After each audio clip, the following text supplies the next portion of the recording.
इस समाचार के प्रायोजक है Diwan physiotherapy clinic. Spondylitis slipped disc sciatica, fracture होने पर ऑपरेशन के पहले या बाद में होने वाले जकड़न से परेशान मरीजों के लिए पांडुरना में दीवान फिजियोथेरेपी लाए है।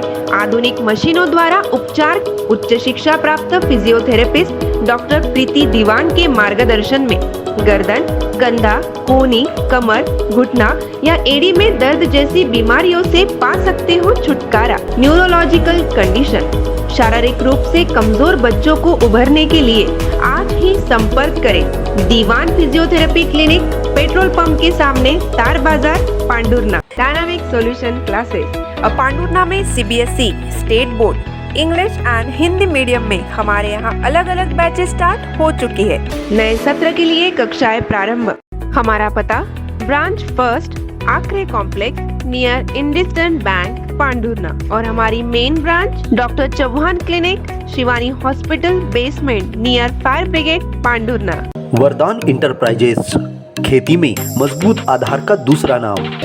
हमारे यहाँ drip Finolex, PV pipe Finolex, motor pump, Flotek company की मोटर, उद्यानिकी एवं कृषि विभाग में सब्सिडी में प्रकरण तैयार करके देने की सुविधा उपलब्ध है। हमारा पता वरदान इंटरप्राइजेस, जलाराम मंदिर के सामने, पांडुरना नागरिक सहकारी बैंक के बाजू में, पांडुरना। पांडुरना के दादा भक्तों ने रेलवे प्रशासन को रेल मंत्री अश्विनी वैष्णव के नाम ज्ञापन सौंपकर 13 जुलाई को गुरु पूर्णिमा के अवसर पर खंडवा जाने के लिए दादा धाम एक्सप्रेस शुरू करने की मांग की। स्टेशन मास्टर को ज्ञापन सौंपकर बताया कि पांडुरना से दादा भक्तों के लिए ट्रेन की सुविधा दी गई थी, जो विगत कोरोना काल से बंद है। इसे अब शुरू करने का सही वक्त आ गया है। गुरु पूर्णिमा पर भक्तों के लिए एक बार फिर सुविधा दी जाए। एक ज्ञापन SDM RR पांडे को भी सौंपा गया। दादा भक्त गणपतराव घोड़े ने बताया कि दादा धाम एक्सप्रेस शुरू किए जाने से दादा भक्तों को खंडवा जाने में सुविधा होगी। साथ ही नागद्वार की यात्रा के लिए इसी ट्रेन से भक्त आमला तक पहुंच सकेंगे। इसीलिए यह ट्रेन शीघ्र प्रारंभ की जाए। 13 तारीख को गुरु पूर्णिमा है, उसके उपलक्ष्य में ये जो दादा धाम चालू करने के लिए हम सब आप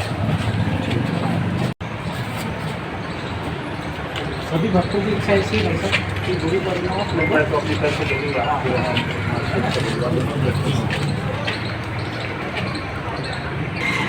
हम दादा धाम चालू करने के लिए यहाँ एकत्रित हुए सभी भक्त लोग, जिससे कि वर्धा से लेकर नागपुर, कलमेश्वर, काटोल, नरखेड़, पांडुरना, आमला, बैतूल, इटारसी तक सभी भक्तों की व्यवस्था हो जाए। इसके बाद में बहुत ही जल्दी 8-15 दिन में नागद्वार वाली मेला भी है, उसके बारे में भी सभी भक्त इसी से आमला तक जाते हैं। छोटे महादेव होते हुए वो फिर पैदल यात्रा करते हैं। सभी व्यवस्था और ये भक्तों की व्यवस्था होने के लिए ही ये दादा धाम चालू हुई है। ज्ञापन सौंपने वालों में मनोज गुर्दे, गणपतराव घोड़े, हरीश गायधने, राजेंद्र बांबल, राजू राउत, नरेंद्र बांबल, वैभव जैन, शिवशंकर मेटकर, शामराव देहरे, बालकृष्ण पराड़कर, उत्तम झा आदि उपस्थित थे।